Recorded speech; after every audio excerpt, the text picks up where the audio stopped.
This is Unrendered on IKTV. I am chatting with Dr. the Honorable Linton Lewis. He is an NDP senator and still is the chairman of the New Democratic Party. Dr. Lewis, you defy me to name a NDP person that espouses these general statements. I perhaps will have to back down from that challenge because I can't bring a specific example. The next time I hear it, I will call you and personally tell you, because I know somewhere in my background processing there are numerous examples of it. The point though, Dr. Lewis, is that we have to find a way, I feel, and I'm going to throw this into your court, of stopping this divisive sort of politics and not making people not giving them sufficient information that they can make informed decisions, as opposed to distracting them and muddying the waters and making things deliberately unclear, spinning them so that one can gain the competitive advantage. How would Dr. Lewis address this? I have addressed that extensively through the concept of meritocracy. But also, I think one has to lead by example.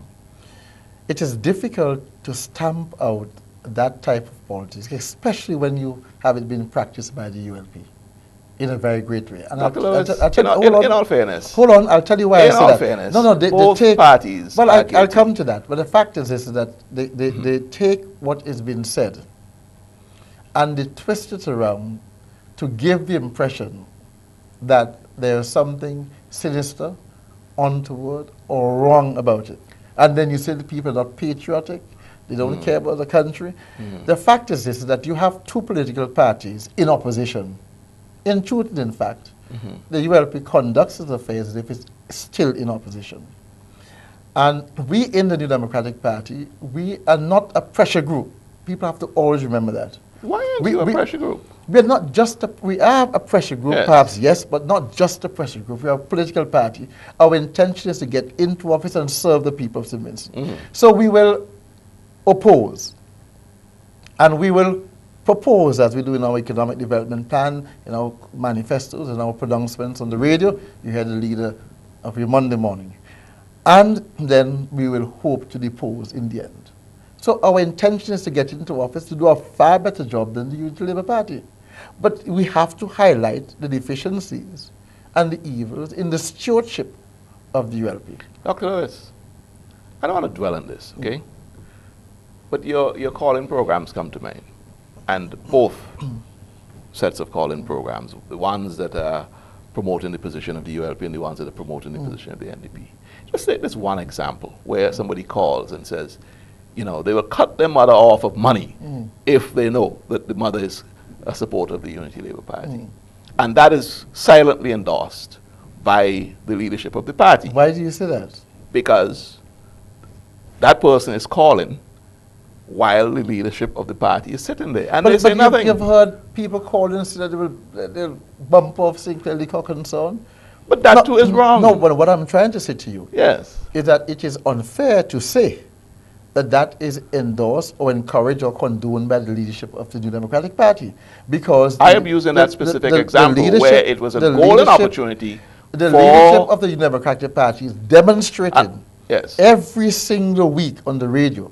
You have the leader on Mondays speaking mainly, predominantly, I am not disputing, primarily about the economy. I am not disputing that, but you are not without sin. And that's what I'm trying to tell you. I agree with you. But we sometimes cannot control what our supporters or well-wishers or other people But you certainly can if you are sitting there and the person is saying it. You can only condemn it. But why wasn't it condemned? But how do you know it wasn't condemned? You don't listen every day?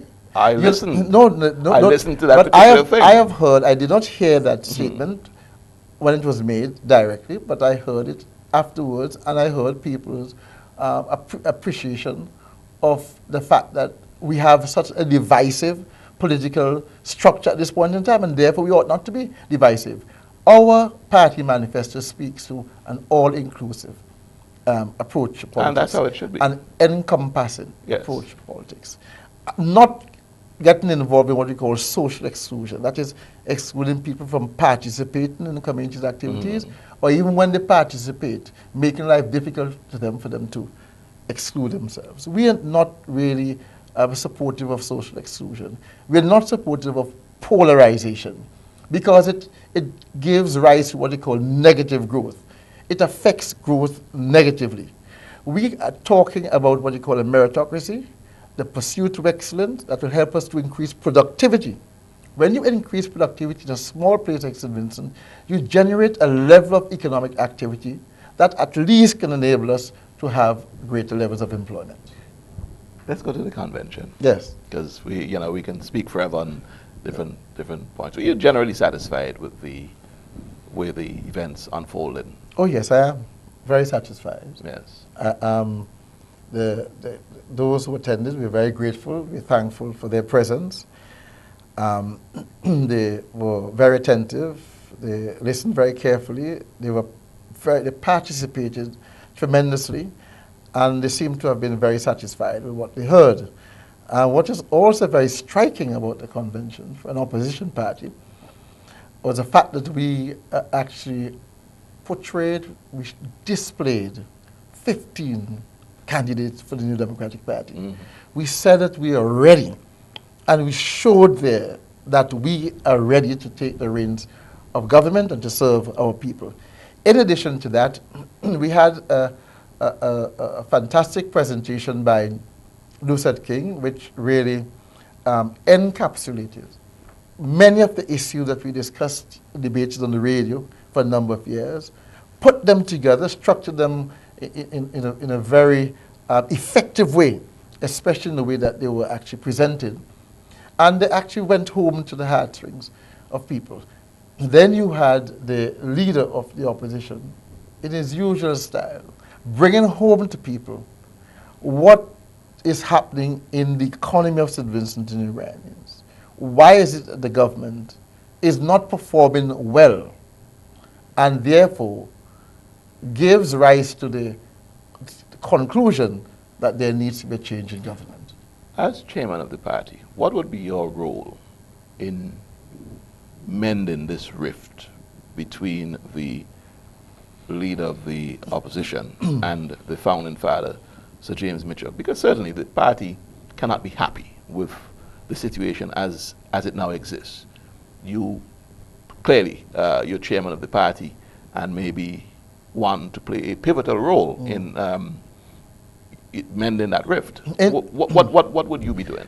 I have done that in the past. I've tried to get all of the but in this particular former instance, parliamentarians together. Now, how would you set about it? Now, someone has to give.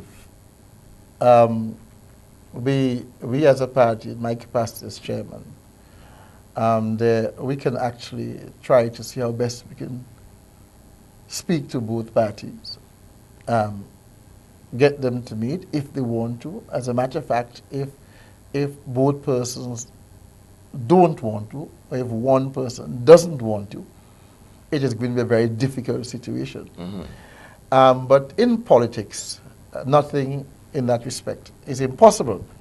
We hear the Prime Minister Ralph Gunsav saying glowing things about Milton Cato of blessed memory. We hear him now making glowing tributes to Sir Vincent Beach. At one time he was a coconut bat. And therefore, you've always had people going at each other's throats. But you see, politics makes strange bedfellows. And it is not beyond our party to mend in that way. You will have differences. It is true that Mr. James Mitchell will have his opinion. His opinions may have been expressed at a time when perhaps they ought not to have been, given the circumstances, the impending elections, the fact that we came out of a successful convention. You also have, on the other hand, Mr. Eustace, who is a human being and who has feelings like any of us, and who will feel aggrieved and will be moved to respond. Do you support the response that was made by... Well, yes, I do. I support the fact that in that response, what I saw was concern. The word acolyte was used, And my understanding of it was to say that, okay, he's an assistant.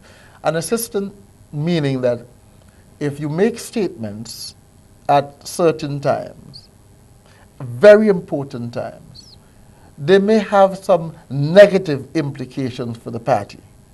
And when people make statements that are negative to the party, then they are indeed assisting the other one.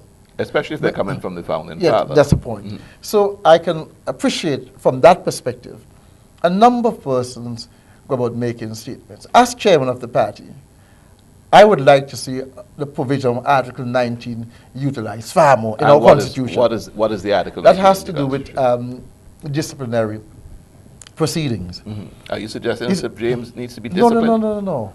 It's not. What you do is that you call people in and you have a chat with them and try to get them to appreciate the fact that we are supposed to be one people, one party.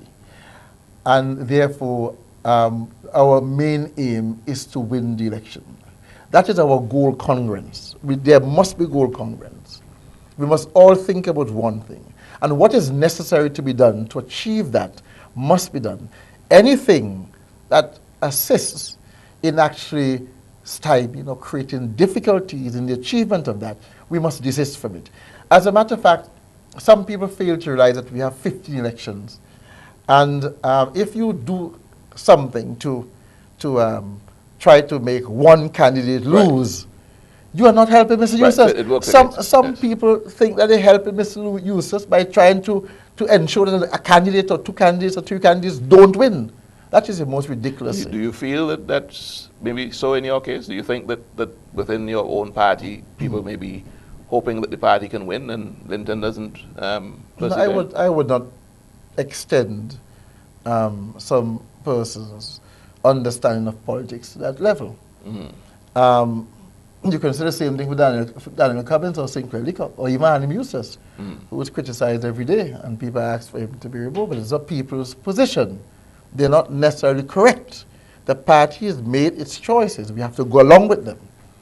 And in the interest not only of unity and in the interest of victory at the end of the day, we have to appear to be a unified force. So you have your work cut out for you as chairman. You have your work cut out for you in the sense that there is this, at this moment, rift between the founding father, Sir James Mitchell, and the leader of the opposition, Annie Eustace, to the point where there's been public ventilation, both on Mr. Eustace's side and the open letter, and Sir James, who said some stuff on an interview.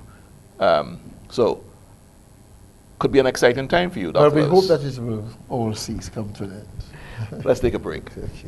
You're looking at Unrendered on IKTV. I'm Tony Regisford and I'm chatting with Dr. Lewis. We'll be into our final segment when we come back from this break.